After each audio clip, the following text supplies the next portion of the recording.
Hello everybody, welcome back to Screenstars. Welcome to another PlayStation review. Today's review is for Train Station Renovation on the PlayStation 4. However, the footage you're seeing is me playing it on my PlayStation 5.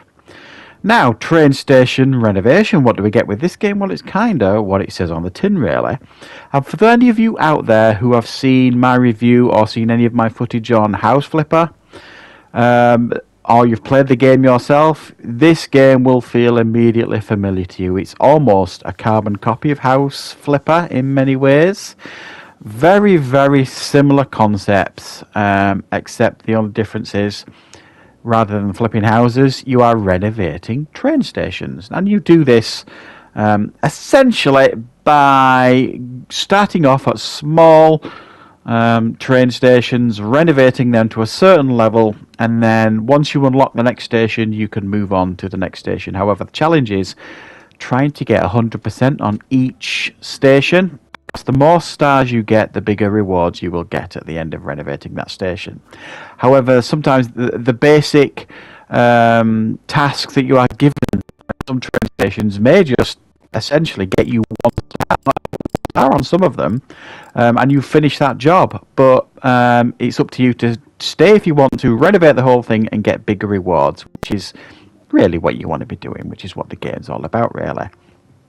Now, you will end up at your train station, and basically you go around, and again, if you've played House Fitter, this will feel very, very comfortable to you. You'll go around and you'll just clear away the things that you need to clear away. It'll be rubbish. There'll be repairing tracks and paths. You'll have to paint things, fix light fittings and windows, getting rid of graffiti. And there's a guide in the sense of each new area that you go into on the bottom right hand side of the screen. It'll give you an indication of what you need to add in each of these sections. Now, the problem with this is the controls, number one, the controls are fairly fiddly. They're not exactly smooth. And it's not exactly crystal clear. It does tell you what you need to put there, and you go into the tablet basically. Very similar to House Flipper, there's a tablet that you go into to buy things that you want to place in your station. So, for example, it will tell you, for example, you need a certain number of benches and chairs, trash cans, clocks, decorations, things like that. But when you go into the tablet, the sections aren't titled. So you have to kind of guess. So in some places it'll tell you need to put 3 lots of furniture. So you assume that the section for furniture is the section with like the sofas and things like that. So you'll buy a sofa and you'll want to put it down there, but it won't allow you to. For some reason it doesn't recognize it, or you put it down there and it doesn't tick off. It might say 3 items of furniture. So you put this nice little sofa down and it doesn't tick off. You haven't ticked off one of those 3 pieces of furniture. So it's really frustrating in that sense sometimes in regards to putting down the items that it's telling you to put down. You'll buy things and then you end up not using them because it doesn't recognize them when you put them down. And also as well, when you buy an item, you can't put it down, or it doesn't let you put it down anywhere that you want to put it down. You have to kind of fiddle around with the controls until it turns green, and then it'll allow you to put it down. But sometimes, really frustratingly, no matter where you move it or where you put it, it won't let you do it sometimes. So that is a really, really frustrating part of the game. The controls are very fiddly, and it does get very, very frustrating. There are a number of tools that you can use to repair the train stations or renovate the train stations. And we're talking things like paint, so you'll end up painting things. So you've got like a paint roller, you've got like a mop, a broom, a wrench, sandpaper, axe, crowbar, trowel, and you'll use all of these tools to complete certain jobs. For example, the crowbar you'll use to destroy items. The crowbar you'll use to dismantle items. The axe you'll use to destroy some items. The sandpaper you'll use to like sand down tracks. The wrench you'll use to repair light fittings and things like that. The broom speaks for itself. The mop, again, speaks for itself. So it's fairly easy to get used to the tools, and they all kind of do what they're supposed to do.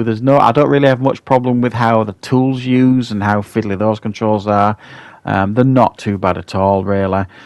And you've also got to put down like skips, and there's a couple of skips for you to choose from. You can use like recyclable skips, so there's sections for glass and that kind of stuff, or just a bog standard skip for you to just throw rubbish into.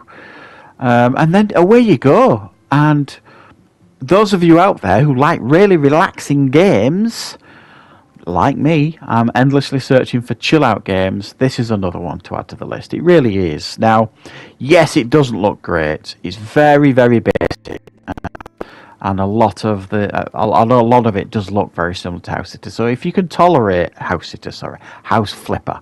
So if you can tolerate graphics on games like House Flipper, you'll tolerate the graphics here. Very, very similar aesthetic in many, many ways.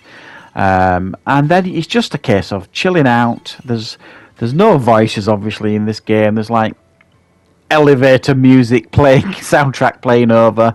But what I've been doing, generally speaking, with this game is just listening to my Spotify list kind of when I've been playing the game, because the music is very, like I say, it's boring elevator music. There's nothing to speak of really.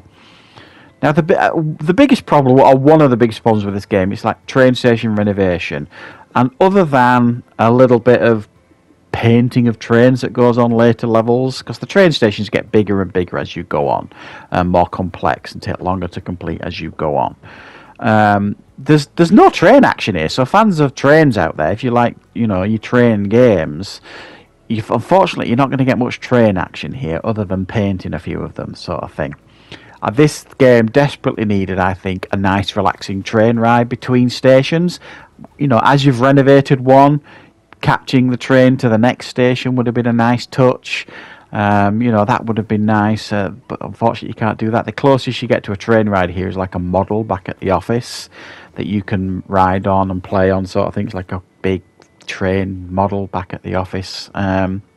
You can upgrade all your tools, so you'll start off with a basic paintbrush, but as you earn stars in the game by renovating the stations, you can spend those stars to upgrade many of your tools to make it quicker and easier to renovate some of the train stations. And that's it, really. It's kind of what you're getting with this game. It's very basic. It ain't gonna, rock your world or anything, but if you like nice chill-out games, you like games like House Flipper, then this is going to be a game for you to check out. It is not expensive to pick up. It came out beginning of October, I think. And even then, it wasn't pricey. I think I can't remember how much I paid for it, but it was around the £10 mark in the UK. But definitely, guys, if this is the sort of thing that you look for in a game, nice, relaxing, chilled out game, and you don't mind like the basic look of a game and the odd fiddly control, this might be worth checking out. But I'm going to give this one a 6 out of 10. Could definitely been better. I think they could have added, like I said, train rides on it and things like that, and probably improve the controls to make it less frustrating. But it's a nice relaxing play and certainly worth picking up for the price they're selling it at. So I hope you found this review useful. I will be back with plenty more reviews and content on the channel very, very soon.